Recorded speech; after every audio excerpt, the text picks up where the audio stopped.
जम्मू श्रीनगर राष्ट्रीय राजमार्ग के गवर्नमेंट इमरजेंसी अस्पताल काजीगुंड में मूलभूत सुविधाओं की कमी है, जिसके कारण मरीजों और उनके अटेंडेंट्स को बहुत सी परेशानियों का सामना करना पड़ रहा है।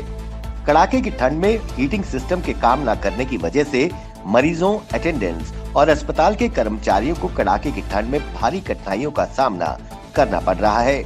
बिजली की कमी को दूर करने के लिए अस्पताल में सोलर सिस्टम भी लगाया गया था, परंतु वो भी काम नहीं कर रहा।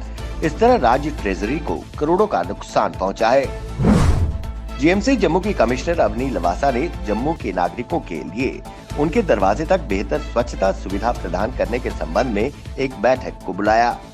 सभी 75 वार्डों के सैनिटरी इंस्पेक्टर्स और सुपरवाइजर्स को अपने वार्डों में उचित स्वच्छता बनाए रखने और अपने वार्डों में पड़ने वाले रेजिडेंशियल और कमर्शियल वालों से यूजर्स चार्जेस यानी कि शुल्क एकत्रित करने के निर्देश दिए गए हैं। यूटी जम्मू कश्मीर में 12 दिसंबर तक मौसम खराब रहेगा।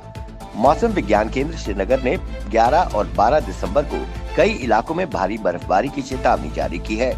वहीं विश्व विख्यात पर्यटन स्थल स्की रिजॉर्ट गुलमर्ग में ताजा बर्फबारी जारी है। पर्यटक बर्फबारी का आनंद लेते दिखे। बर्फबारी से पूरे इलाके सफेद चादर में ढक गए हैं। तापमान में भारी गिरावट दर्ज की गई है।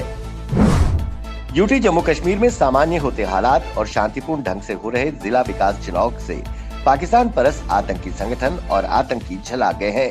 बौखलाहट में वो अब आम नागरिकों को निशाना बनाने लगे हैं। इसी क्रम में उत्तरी कश्मीर के पट्टन में आतंकियों ने नागरिकों पर ग्रेनेड से हमला कर दिया, जिसमें एक महिला समेत 6 नागरिक घायल हो गए। घायलों को इलाज के लिए नजदीकी अस्पताल में भर्ती कराया गया है। म्युनिसिपल कमेटी विकास साफ सफाई के बड़े बड़े दावे करती रहती है, पर अपने काम से वो कोसों दूर रहती है। अब इन तस्वीरों में देख सकते हैं कि कस्बा अखनूर की म्युनिसिपल कमेटी वो वहाँ क्या कर रही है। मोहल्ले की नालियाँ चौक हैं, पॉलिथीन और कचरे के ढेर लगे हैं। नालियों में पॉलिथीन पड़े नजर आ रहे हैं। अखबारों और न्यूज चैनल्स पर बड़े बड़े दावे किए जाते हैं, परंतु जमीनी स्तर पर कुछ नहीं होता। एक औपचारिकता बनकर रह गया हर हफ्ते मनाए जाने वाला ब्लॉक दिवस। अखनूर के हायर सेकेंडरी स्कूल में हर हफ्ते ब्लॉक दिवस मनाया जाता है, जिसमें तकरीबन 28 विभागों द्वारा लोगों की समस्याएं सुनने के लिए स्टॉल लगाए जाते हैं। पर अब यहाँ ना तो लोग आते हैं और ना ही विभाग के उच्च अधिकारी। इस मौके पर केपी सिंह ने कहा कि पिछले 2 महीने से राज्य के उपराज्यपाल सहित बड़े बड़े अधिकारी आए, पर लोगों का एक भी मसला हल नहीं हुआ। लोगों को बस बहला दिया गया। सरकार के पास पैसा नहीं है। जिला डोडा की स्नोबर जान ने 8वीं कक्षा की परीक्षा में 100% स्कोर किया है। डाइट डोडा में इस वर्ष की कक्षा 8वीं के परिणाम घोषित किए गए। बियोल डोडा की रहने वाली स्नोबर जान की खुशी का ठिकाना नहीं रहा जब उसे पता चला कि उसने 100% मार्क्स स्कोर किए हैं। वहीं उन्होंने इस सब का श्रेय अपने टीचर्स को दिया है, साथ ही अपने अभिभावकों को, जिन्होंने स्नोबर को सिस्टमैटिक रूटीन फॉलो करने में मदद की।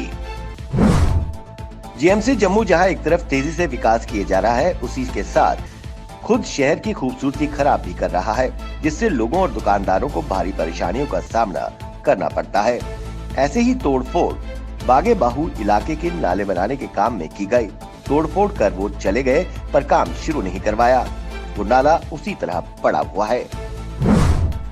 यूटी जम्मू कश्मीर में बीते 2 दिनों से मौसम का मिजाज बिगड़ा हुआ है।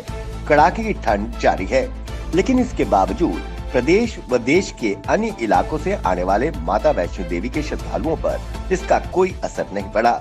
यात्रा निरंतर जारी है। वहीं इस ठंड में श्रद्धालुओं को सुविधा के लिए ठंड से गर्माहट देने के लिए जगह जगह अंगीठी के इंतजाम किए गए हैं। जम्मू में कश्मीरी माइग्रेंट्स अनएम्प्लॉयड यूथ द्वारा केंद्र और यूटी प्रशासन के खिलाफ नारेबाजी कर विरोध प्रदर्शन किया गया। उन्होंने मांग की कि 45 कश्मीरी पंडितों की लिस्ट को जल्द से जल्द जारी किया जाए।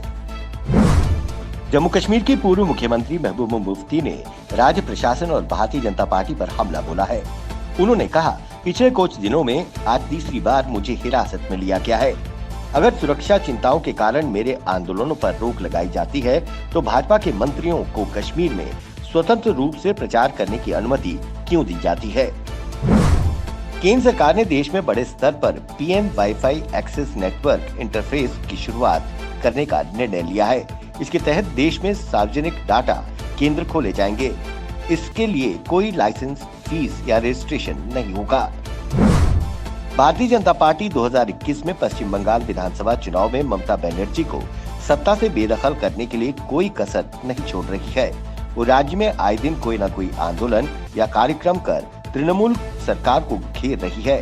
इसी सिलसिले में भाजपा राष्ट्रीय अध्यक्ष जेपी नड्डा बंगाल पहुंचे।